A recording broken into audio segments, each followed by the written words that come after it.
Niestety muszę powiedzieć, że film nie rozwinął skrzydeł tak, jakby mógł. Ja bardzo liczyłem na to, że nareszcie zrobiłem amerykański film. I że nareszcie mogę pojechać do Ameryki i pokazać film w stylu kina amerykańskiego, gdzie właśnie te wszystkie rzeczy, o których się mówi w tym filmie, są zrozumiałe. No bo to jest ten świat, który Ameryka, że tak powiem, zna i dobrze rozumie. Niestety okazało się, że paryski Le Monde napisał druzgocącą recenzję z tego filmu jako filmu antysemickiego. Ona dotarła bardzo szybko do Ameryki. W Ameryce ja próbowałem, że tak powiem, dowiedzieć się, co mianowicie jest w tym filmie antysemickie, o co chodzi. Okazuje się, że tu w szczegółach nikt nie próbował w szczegóły wnikać. Film został kupiony przez dystrybutora, który go kupił po to, żeby go nigdy nie pokazać. Ja tego dystrybutora spotkałem.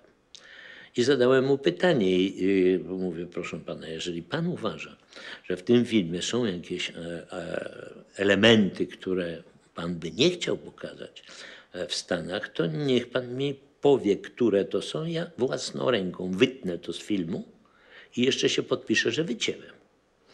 No ale on zaczął mi bredzić coś, że jemu się nie podoba scena tam w tym pałacu, który ma Miller, że to taki bogacz, w kapciach chodzi. No i zaczął bredzić. Ja mówię, dobrze, ale to nie jest Żyd, to jest Niemiec.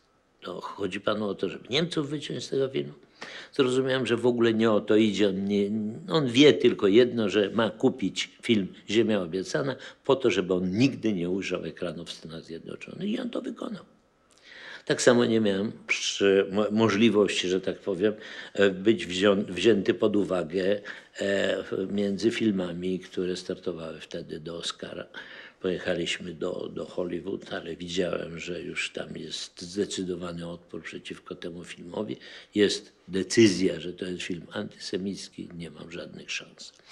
No i to spowodowało też, że film mało był oglądany w innych krajach europejskich i tak właściwie kino, które dawało szansę na to, że nareszcie odwracam się od problemów narodowych, od tajemnicy, że tak powiem, polskości w filmie Wesele, czy w trudności zrozumienia sytuacji Kanału, czy Popiołu i Diamentu. Nareszcie robię film o pieniądzach, o tym, co wszyscy dobrze rozumieją i trafiam na mur nie do przebicia. Także film, który tutaj miał takie przyjęcie i który przeszedł z sukcesem przez dawne kraje, że tak powiem, z